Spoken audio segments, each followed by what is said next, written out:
వికారాబాద్ జిల్లా కొడంగల్ మున్సిపల్ పరిధిలోని పాత కొడంగల్ ట్రైబల్ వెల్ఫేర్ రెసిడెన్షియల్ పాఠశాలలో డైట్ కాస్మెటిక్ ఛార్జీలు పెంచిన నేపథ్యంలో కామన్ డైట్ మెనూను Kodangal Congress incharge Yanamala Tirupati Reddy, Telangana police housing corporation chairman R Gurunatha Reddy ప్రారంభించారు. అనంతరం కాంగ్రెస్ నాయకులు Tirupati Reddy, police housing corporation chairman Gurunath Reddy మాట్లాడుతూ, దేశంలో ఎక్కడా లేని విధంగా మన తెలంగాణ రాష్ట్రంలో విద్యార్థులకు నాణ్యమైన భోజనం అందించాలనే సంకల్పంతో కామన్ డైట్ మెనూ ఛార్జీలు 40% పెంచడం సంతోషకరమన్నారు. అనంతరం విద్యార్థులతో కలిసి సహాపంక్తి భోజనం చేశారు. విద్యార్థులకు ఎలాంటి ఇబ్బందులు లేకుండా సరైన ఆహారం అందించాలన్నారు. ఈ కార్యక్రమంలో additional collector Sudheer, DFO Gnaneshwar, Narayanpet Vikarabad జిల్లా గ్రంథాలయ చైర్మన్లు Varla Vijay Kumar, Rajesh Reddy, councillors, PSC chairman Katikam Shivakumar, market committee chairman Ambaiah Goud, Congress మండల నాయకులు నందారం ప్రశాంత్, కౌన్సిలర్ శంకర్ నాయక్, కృష్ణంరాజు, పాఠశాల సిబ్బంది పాల్గొన్నారు.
ఈరోజు ఈ కార్యక్రమం యొక్క ముఖ్య ఉద్దేశం ఏంటంటే, మన ముఖ్యమంత్రి గారు రేవంత్ రెడ్డి గారు మరి తెలంగాణ రాష్ట్రంలోని విద్యార్థులు ఎదుర్కొంటున్న సమస్యలను, వారి ఆహారం విషయంలో మరి గత 10 సంవత్సరాల నుంచి పోయిన ప్రభుత్వం మరి వాళ్ళ మెస్ ఛార్జీలు పెంచలేదు కాబట్టి మరి మొన్ననే మరి నిర్ణయం తీసుకొని వారికి మెస్ ఛార్జీలు పెంచడం జరిగింది. మరి ఆ పెంచిన మెస్ ఛార్జీలు మరి గురుకులాలలో విద్యార్థులకు పెట్టే భోజనాలు ఏ విధంగా ఉన్నాయో మరి వాటిని మీరు ప్రతి ఒక్క ప్రజాప్రతినిధి, జిల్లా అధికారులు అందరూ పరిశీలించి మీరు కూడా విద్యార్థులతో పాటు మరి మీరు కూడా భోజనం చేసి మరి ఏ విధంగా ఉంది, అక్కడ ఉన్న పరిస్థితులు ఏంది మరి తెలుసుకొని ప్రభుత్వానికి నివేదించవలసిందిగా కోరుకుంటూ ముఖ్యమంత్రి గారు వారు కూడా ఏదో ఒక స్కూల్కు పోయి మరి వారు కూడా పరిశీలించి మరి ఇవన్నీ తెలుసుకోవడం జరగడానికి మరి ప్రతి ఒక్కరికి మరి జిల్లా అధికారులను అందరినీ ఆదేశించడం జరిగింది. ఆ ఆదేశానుసారమే మరి ఈరోజు మనం ఇక్కడ ఈ కార్యక్రమాన్ని నిర్వహించుకోవడానికి నిర్ణయం జరిగింది. కాబట్టి ఈ కార్యక్రమానికి విశిష్ట అతిథిగా వచ్చినటువంటి కొడంగల్ నియోజకవర్గం మాజీ శాసనసభ్యుడు, 5 సార్లు ఎమ్మెల్యేగా పనిచేసినటువంటి మరి రాజకీయ కుర్రూతుడు గురునాథ్ రెడ్డి గారికి, మరియు మరి జిల్లా గ్రంథాలయం చైర్మన్ విజయ్ కుమార్ గారికి, అదేవిధంగా మరి రాజేష్ రెడ్డి గారికి, మరియు మరి అడిషనల్ కలెక్టర్ మరి జిల్లా డిఎఫ్ఓ గారు మరి జ్ఞానేశ్వర్ గారికి, మరియు పాత్రికేయ మిత్రులకు, విద్యార్థులకు, మరి విద్యార్థుల తల్లిదండ్రులకు, మరి ముఖ్యంగా ఈ యొక్క స్కూల్ గురుకులం మరి ఉపాధ్యాయులకు, ప్రిన్సిపాల్ గారికి, మరియు మా కాంగ్రెస్ కుటుంబ సభ్యులందరికీ పేరు పేరున హృదయపూర్వక నమస్కారాలు. మరి 8 సంవత్సరాలు 10 సంవత్సరాల నుంచి పెన్షన్ మెస్ ఛార్జీలను ముఖ్యమంత్రి గారు మరి ఒకటేసారి 40% పెంచి మరి ఆ పెంచిన మెస్ ఛార్జీలు మరి ఈ చిన్నారులకు మరి సరిగా అమలవుతుందా, భోజనాలు సరిగా పెడుతున్నారా లేదా అనే విషయాన్ని మన ప్రజాప్రతినిధులు మరి జిల్లా అధికారులు అందరూ తెలుసుకోవాలని చెప్పి చేసి ఈ కార్యక్రమాన్ని తీసుకోవడం జరిగింది. ముఖ్యంగా మరి ఈ చిన్నారుల తల్లిదండ్రులను కూడా దీంట్లో బాధ్యులను చేసి మరి ప్రతి 4వ శనివారం వాళ్ళకు కూడా అనుమతి ఉంటుంది కాబట్టి వాళ్ళను కూడా మరి మెస్ కానీ మరి స్టోర్ రూమ్ కానీ అన్నీ సందర్శించి పిల్లలకు ఏ విధంగా మెస్ అమలవుతుంది అనేది మరి వాళ్ళతో కూడా చర్చించి ఏమన్నా విద్యార్థులకు ఇబ్బందులు ఉంటే వాళ్ళు వాళ్ళ పేరెంట్స్తో చెప్పుకొని మరి వాళ్ళతో కూడా చర్చ చేయాలని చెప్పి ప్రిన్సిపాల్ గారిని కోరుతున్నా. మరి రాష్ట్ర వ్యాప్తంగా కూడా ఈ కార్యక్రమాన్ని తీసుకోవాలని చెప్పి ప్రభుత్వానికి కూడా మేము నివేదన ఇస్తాం.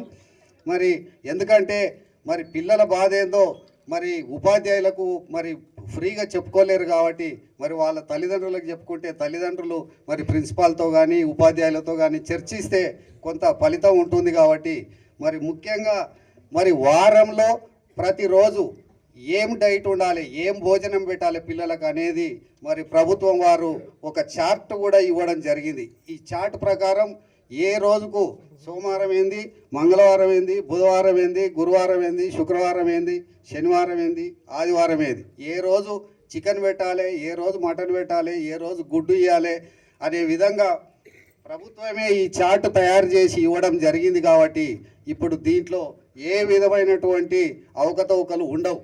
ఎందుకంటే కొంచెం పెడితే ఇంత తక్కువ పెట్టవచ్చు కానీ అది మార్చి ఇంకోటి పెట్టడానికి వీల్లేదు.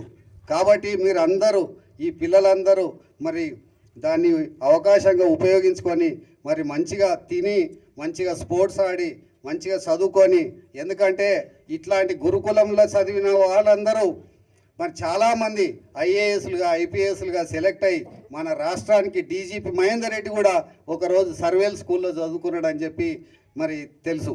అదేవిధంగా మరి మీరు కూడా, ఎందుకంటే ఇట్లాంటి స్కూళ్ళలో చదివిన గవర్నమెంట్ స్కూళ్ళలో చదివిన వాళ్ళే మరి చాలామంది ఐఏఎస్లుగా ఐపీఎస్లుగా సెలెక్ట్ కావడం జరిగింది.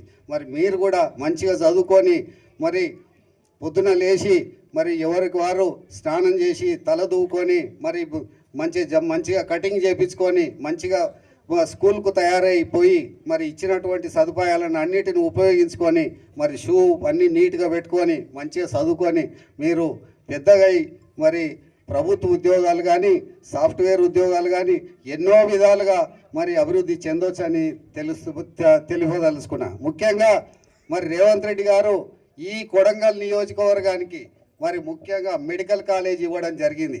ఈడ చదువుకున్న వాళ్ళందరూ మరి ఇక్కడనే మెడిసిన్ చదువుకోవచ్చు. ఎక్కడనో హైదరాబాదో ఇంకెక్కడనో గుంటూరు అక్కడనో ఇక్కడనో పోయి రెసిడెన్షియల్ స్కూళ్ళలో చదువుకొని చేసి ఆ ఇబ్బంది లేకుండా మరి ప్రతి ఒక్క స్కూలు ఇక్కడనే, వెటనరీ కాలేజ్ ఇక్కడనే, అంటే పశువుల డాక్టర్ కూడా ఇక్కడనే చదువుకోవచ్చు. మరి ఎవరైనా 10th ఇంటర్మీడియట్ అయిపోయిన వాళ్ళందరూ నర్సింగ్ కాలేజ్ కూడా ఇక్కడ శాంక్షన్ చేయడం జరిగింది. అదేవిధంగా కోస్గిలో మరి ఇంజనీరింగ్ కాలేజ్ కూడా శాంక్షన్ చేయడం జరిగింది.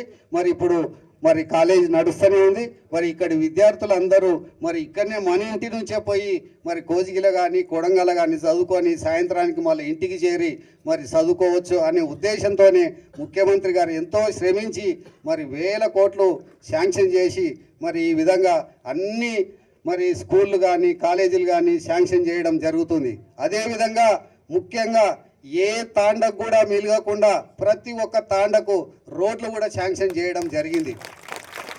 మొన్ననే 1100 కోట్లతోని ప్రతి ఒక్క తాండకు ప్రతి ఒక్క ఊరుకు మరి రోడ్డు శాంక్షన్ చేయడం జరిగింది.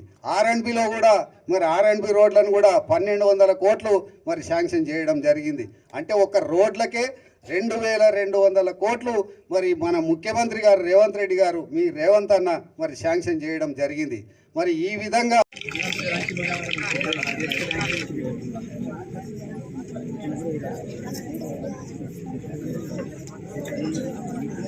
అందరికీ నా యొక్క నమస్కారాలు.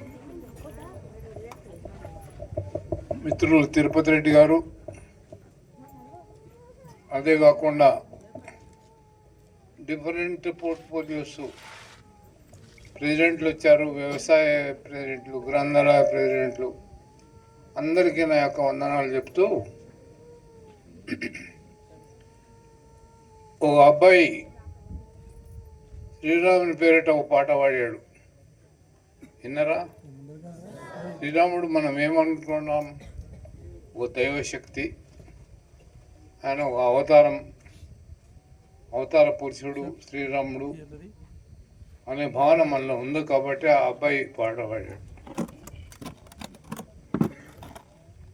మరి ఈరోజు హాస్టల్ యొక్క రేట్లు పెంచడం జరిగింది. ఎట్టు వయసు పెరుగుతుంటుందో పిల్లలకి ఆకలి కూడా పెరుగుతుంటుంది. దాని ప్రకారంగా ఇప్పుడు సరిపోయే డబ్బులు సరిపోవనే ఉద్దేశంతో శ్రీరాముని అవతారంలోనే రేవంత్ రెడ్డి గారు ఈరోజు మనకు వచ్చారని మీరు మనం చేస్తున్నాం. అబ్బాయి అందుకే శ్రీరాముని పేరిట పాట పాడాడు. రేట్లు పెంచి మీ అందరికీ కడుపు నిండా మంచి భోజనం పెట్టాలనే ఉద్దేశంతోనే రేట్లు మార్చేసినాడు. మీరు చూశారు, గతంలో ఓ 4 రోజుల కిందన అల్పాహారం పెడుతున్నాడు, అంటే నాష్టా, రోజుకొక మెను. ఈరోజు పూరి, రేపు ఉప్మా, ఎల్లుండి ఇడ్లీ, డిఫరెంట్. వారానికి 7 రోజులు ఉంటే 7 రోజుల్లో డిఫరెంట్ ఐటమ్లు అల్పాహారం పంపిస్తున్నారు స్కూల్స్. అదేవిధంగా ఈ భోజనం కూడా ముందర పూర్తి పెడతాడో ఏమో ఇంకా తెలియదు నాకు, కానీ శ్రీరాముని అవతారం ఏమైనా చేయొచ్చు. ఆయనకు ఆ శక్తి, ఆ పవర్ ఉంది కాబట్టి తప్పకుండా భోజనం కూడా ఏర్పాటు చేస్తే బీద పిల్లలు బాగా చదువుకుంటారనే ఉద్దేశంతో విద్య మీద ఉన్న అభిలాష రేవంత్ రెడ్డి గారికి కనిపిస్తున్నదని మనవి చేస్తూ, మంచి విద్యాభ్యాసం చేస్తేనే దేశం బాగుపడుతుంది. విద్యను నిర్లక్ష్యం చేయొద్దు. విద్యను నిర్లక్ష్యం చేస్తే మీ జీవితమే నాశనం అయిపోతుంది. విద్యకి ఎంత ప్రాధాన్యత ఇస్తే మీ జీవితం అంతా బాగుపడుతుంది కూడా. కనుక అన్నిటికంటే ఎక్కువ మీరు విద్యకు ప్రాధాన్యత ఇవ్వాలని మీ విద్యార్థులతో కోరుతున్నా. తప్పకుండా ప్రయత్నం చేస్తారని నా తరఫు నుంచి మనవి చేస్తున్నాం. ఇకపోతే అబ్బాయి శ్రీరాముని పాట పాడి ఈరోజు మనల్ని అందరినీ మేల్కొల్పాడు. అటువంటి శ్రీరాముని పేరు మీద వచ్చాడు మనకు శ్రీరాముడు రేవంత్ రెడ్డి గారు. మనకు భోజనం పెంచాడు. రేపు ఇంకేమేం చేస్తాడో నాకు తెలియదు, కానీ ఆయన మైండ్లో ఏమేమి ఉన్నది, విద్యార్థుల కొరకు ఏమేం చేయాలని ఉంది, ఆ మనసును మనం లెక్కలేయాలి. అంతేగాని ఆయన ఏం చేస్తాడనేది మనం చెప్పలేము. కానీ అల్పాహారం పెట్టినాడు, భోజనం పెట్టకుండా, ఆ విధంగా అన్నీ చేస్తూ ఈరోజు ఇన్ని కష్టాలు ఉన్నా మనకు అల్పాహారం ఇచ్చాడు. దాని తర్వాత ఈరోజు మీకు రేట్లు పెంచాడు, అందరు కడుపు నిండా భోజనం పెట్టే వ్యవస్థ చేస్తున్నాడు. అలాంటి ముఖ్యమంత్రి గారు మనకు వచ్చాడు. మనకు మెడికల్ కాలేజ్ ఇచ్చాడు, ఇంజనీరింగ్ కాలేజ్ ఇచ్చాడు, వెటర్నరీ హాస్పిటల్ కడుతున్నాడు. ఇవన్నీ చేసినాడంటే ఈ ప్రాంతాన్ని అభివృద్ధి చేయాలనే ఉద్దేశంతో నారాయణపేట జయమ్మ చెరువు నుంచి కాలువ 1,00,000 ఎకరాలకు నీళ్లు ఇవ్వాలి కొడంగల్ ప్రాంతానికి అనేది ఆయన ఉద్దేశం. సర్వే కూడా సరిపోయింది. అతి తొందరగా పని కూడా మొదలు పెడతారు అని చెప్పి మనం చేస్తున్నాం. ఇలాంటి అభివృద్ధి పని చేసినప్పుడు తప్పకుండా మన జీవితాలు బాగుపడతాయి. కనుక మనకు క్వాలిటీ శ్రీరాముడు అయినాక తప్పదని మీతో మనం చేస్తున్నాం. అయ్యా, మరి ఈరోజు ఎంతోమంది మాట్లాడారు. మన అడిషనల్ కలెక్టర్ గారు వచ్చారు. మన కలెక్టర్ కూడా రాత్రి మూడు పని చేస్తున్నాడు అనే నిస్సందేహంగా ప్రజలకు అందుబాటులో ఉండే అందరికీ సహకారాలు అందిస్తున్నాడు. మహిళలకు కానీ, పురుషులకు కానీ, వ్యవసాయదారులకు కానీ ప్రతి ఒక్కరికి కూడా సహాయం అందిస్తున్నాడు. మొన్నటి జరిగిన ఘటన చాలా తీవ్రంగా ఖండించాలి. లెక్కైతే అటువంటి ఘటన జరగరాదు. మనతో జరిగిందంటే చాలా బాధపడ్డా నేను కూడా. ఆ రోజు నా కలెక్టర్ గారు అడ్డమైనరు. నేను హైదరాబాద్ పోతున్నా, అట్లే పోతున్నా, చెట్టుపల్లి తండ చెట్టు అడ్డమైంది. ఈ మధ్యన ఒడ్లు ఎండ వస్తున్నారు రోడ్డు మీద. ఒక దిక్కు మొత్తం రోడ్డు మీద ఎండ వేస్తే నేను ఒక జగన్ ఆగిన, ఎందుకంటే కలెక్టర్ గారు వస్తున్నారని నాకు తెలిసింది. ఆపి ఆయన పోయినంత వరకు ఆగిన నేను. ఆ తర్వాత ఆయన పోయినాక కొద్దిసేపటికే గొడవ జరిగింది. అంత మంచి కలెక్టర్ గారిని మరి అవమానం చేసిందంటే నాకు కూడా చాలా బాధ కలిగింది. ఏ అధికారి మీద కూడా దౌర్జన్యం చేయకూడదు, ఎందుకంటే వాళ్ళు సేవ చేయడానికి వచ్చారు. ఎక్కడి నుంచో తమ సొంత ఇళ్ళు ఇచ్చి భార్య బిడ్డలు దూరం ఉండి మీకు సేవ చేయడానికి వస్తే వాళ్ళకు అవమానం జరిగితే మాత్రం చాలా బాధ అవుతుంది. కాబట్టి అటువంటి జరగకూడదని మీ అందరితో మనం చేస్తున్నా. అయ్యా, అటువంటి కలెక్టర్ ఈరోజు మనం చేస్తున్నాడు. హాస్టల్ గురించి వాటి గురించి ప్రత్యేకంగా శ్రద్ధ తీసుకొని వాటి మంచి చెడ్డల గురించి ఆలోచన చేస్తున్నాడని మీ అందరికీ మనవి చేస్తూ, అది జరిగింది ఏదో ప్రజల గురించి నేను క్షమాపణ కోరుతున్నా. ఇప్పటికీ నిన్న పేపర్లో కూడా వచ్చింది, ఇప్పటికి కూడా బీడీలు వేసిన వ్యక్తి మన తాండోడే, అదే గ్రామస్తుడు, ఆయన పేరు నాయకున్నాడు. అటువంటి వానికి పాపం అటువంటి పరిస్థితి రాకూడదని మీ అందరితో మనవి చేస్తున్నా. అటువంటి పని చేయకూడదని చెప్పి ప్రజలతో కూడా కోరుతున్నా. అధికారులతో బాగా మంచిగా మెలగాలి, వాళ్ళకి గౌరవం ఇవ్వాలి, వాళ్ళతో మనం పని తీసుకోవాలి తప్ప వాళ్ళని అవమానించి పని మాత్రం ఎప్పుడు చేయకూడదని మీతో మనవి చేస్తున్నాం.